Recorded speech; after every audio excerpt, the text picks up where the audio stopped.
College ஸ்டூடெண்ட்டாக இருந்தாலும் சரி, ஸ்கூல் ஸ்டூடெண்ட்டாக இருந்தாலும் உங்களோட ஸ்கூலை வந்து நீங்கள் கண்டக்ட் பண்ண சொல்லி ஸ்கூல் ஸ்டூடெண்ட்டாக இங்கே வந்தீங்கன்னா ஏகப்பட்ட கன்செஷனும் இருக்குது. அது மட்டும் இல்லாமல் இந்த முதலைகள் பற்றி இருக்கிற ரெப்டைல்ஸை பற்றி அவங்களோட உணவு முறைகள் மற்றும் அதுங்களோட வாழ்க்கை முறையை நீங்கள் தெரிஞ்சுக்கலாம் நண்பர்களே. அதனால் மறக்காமல் இந்த இடத்த வந்து நீங்கள் பாருங்கள் அப்படின்ற மாதிரி சொல்லுவேன். இப்போ நீங்கள் பார்த்துட்டு இருக்கிறது crocodile பார்க்கில் ஒரு மிகப்பெரிய ஒரு கிரவுண்டு மாதிரி அமைச்சு ஏகப்பட்ட crocodiles வந்து அந்த இடத்துல போட்டு வச்சுருந்தாங்க. நான் போன நேரம் சரியான வெயில் நேரமா, அதனால் எல்லாரும் நல்லா தின்னு போட்டு தூங்கிட்டு இருந்தாங்க. அவங்க குடிக்கிறதுக்கு தண்ணி ஒரு குளம் மாதிரி ஒரு செட்டப்பும் ஒன்று பண்ணி விட்டுருக்காங்க. அதனால் எல்லாருமே சோம்பேறித்தனமாக தான் தூங்கிட்டு இருந்தாங்க. நீங்கள் டிஸ்கவரி சேனலில் பார்க்குற மாதிரி எழுந்து போய் பாஞ்சு வேட்டையாடுற விஷயம்லாம் இங்கே நடக்காது.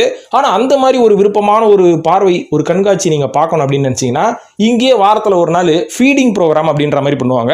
அந்த ஃபீடிங் ப்ரோக்ராமில் முதலைகளுக்கு மாமிசத்தெல்லாம் அள்ளி போடுவாங்க, அடிச்சுப்பாங்க ஆளுங்க. ஸோ அந்த மாதிரி விஷயத்தெல்லாம் நீ பார்க்கணுன்னா இந்த crocodile பேங்கை நீங்கள் காண்டாக்ட் பண்ணுங்கள். அவங்களோட காண்டாக்ட் நம்பர் அவங்களோட வெப்சைட்லேயே இருக்கும். காண்டாக்ட் பண்ணி இந்த மாதிரி ஃபீடிங் ப்ரோக்ராம்